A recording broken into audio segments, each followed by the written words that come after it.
ആലപ്പുഴ തൃക്കുന്നപ്പുഴ പാനൂരിൽ കടൽക്ഷോഭം 2 വീടുകൾ ഭാഗികമായി തകർന്നു, 7 തെങ്ങുകൾ കടപുഴകി. മനീഷ് മഹിപാൽ വിവരങ്ങളുമായി. മനീഷ്, എന്തൊക്കെയാണ് അവിടുത്തെ സാഹചര്യം? നാട്ടുകാരുടെ അവസ്ഥ എന്താണ്?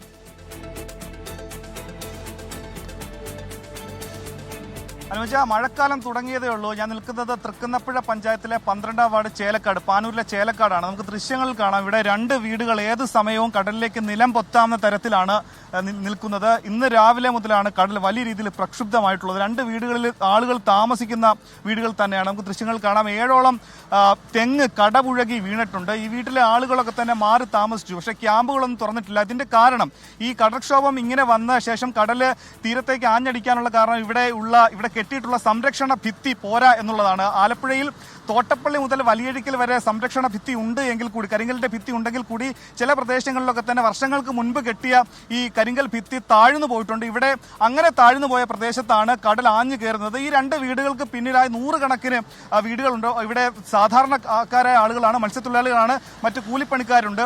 അവരുടെയൊക്കെ തന്നെ വീടുകളിലേക്ക് കൂടി ഈ കടൽക്ഷോഭം ഈ നിലയിലേക്ക് തുടർന്നാൽ, കാരണം മഴ എത്തിയതേ ഉള്ളൂ, മഴ എത്തിയ പ്രാരംഭ ഘട്ടത്തിൽ തന്നെ ഈ രീതിയിൽ ഇങ്ങനെ കടൽ പ്രക്ഷുബ്ധമായി കരയിലേക്ക് ആഞ്ഞടിച്ചാൽ ഇപ്പോൾ ഈ കാണുന്ന വീട് ഏതാനും മണിക്കൂറിൽ തന്നെ പോകുമെന്നാണ് ഇവിടെയുള്ള ആളുകൾ ഒക്കെ തന്നെ പറയുന്നത്. അങ്ങനെ ഇനി ഒരു ഉടൻ നടപടി ഉണ്ടായില്ലെങ്കിൽ ഇവിടെ വരുന്ന ദിവസങ്ങളിൽ മഴ ശക്തി പ്രാപിച്ചാൽ, കടൽ പ്രക്ഷുബ്ധമായാൽ കൂടുതൽ വീടുകളിലേക്ക് വെള്ളം കയറും. അങ്ങനെ വലിയ പ്രശ്നം ഉണ്ടാകാനുള്ള സാധ്യതയുണ്ട്.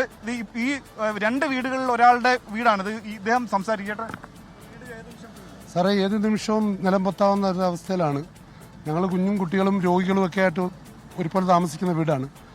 പലതവണ ഞങ്ങൾ അധികാരികളെ അറിയിച്ചിട്ടും അതിൻ്റെ ഒരു നിലപാട് സ്വീകരിക്കുകയോ എടുക്കുകയോ ചെയ്യാത്തൊരു സാഹചര്യത്തിലാണ്.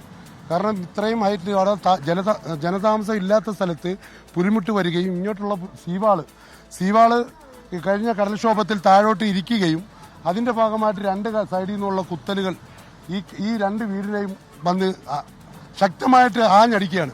ആ ശക്തമായ ആഞ്ഞടിക്കലിലാണ് ഈ മണ്ണ് അടക്കം വലിച്ച് 10-20 മൂട് തെങ്ങടക്കം വലിച്ചു കൊണ്ടുപോവുകയും ഇങ്ങനെയൊക്കെയുള്ള പ്രതിസന്ധികൾ ഉണ്ടായിട്ടും ആരും ഒന്ന് ഗവനിക്കുകയോ നോക്കുകയോ ചെയ്തില്ല. പിന്നെ ഞങ്ങളുടെ പഞ്ചായത്ത് മെമ്പർ ഇവിടെ വന്ന് അത്യാവശ്യം വേണ്ട കാര്യങ്ങൾ കളക്ടറെ വിളിച്ച് പറയുകയും അതിൻ്റെ ഭാഗമായിട്ട് ഞങ്ങൾക്ക് ഒരു 2 ലോഡ് മണ്ണ് ഇവിടെ തരാമെന്ന് പറഞ്ഞ് അത്യാവശ്യം ചാക്ക് നിറച്ചിടുന്ന കാര്യത്തെക്കുറിച്ച് പറയുകയും ചെയ്തു. ഈ മണ്ണ്, അതായത് മണ്ണ് ചാക്കിലാക്കി ഇടാനുള്ള നടപടിയുടെ ഭാഗമായി മണ്ണ് ഇവിടെ എത്തിച്ചെങ്കിലും അത് ചാക്കിലാക്കി ഇവിടെ എത്തിക്കാനുള്ള നടപടികളൊന്നും തുടങ്ങിയിട്ടില്ല. എന്താണെങ്കിലും ഇവിടെ വരുന്ന മണിക്കൂറിൽ കടൽ ഈ നിലയിൽ തന്നെ തുടർന്നാൽ ഈ 2 വീടുകൾ ഉടൻ തന്നെ നിലംപൊത്തും. മറ്റ് പിന്നിലേക്കുള്ള കിഴക്ക് ഭാഗത്തുള്ള വീടുകളിലേക്കും ഉടൻ തന്നെ വെള്ളം കയറാനുള്ള സാധ്യതയുണ്ട്. അനുജ, ശരി. ആലപ്പുഴ തൃക്കുന്നപ്പുഴയിൽ നിന്നുള്ള തത്സമയ വിവരങ്ങളാണ് മനീഷ് മഹിപാൽ നൽകിയത്.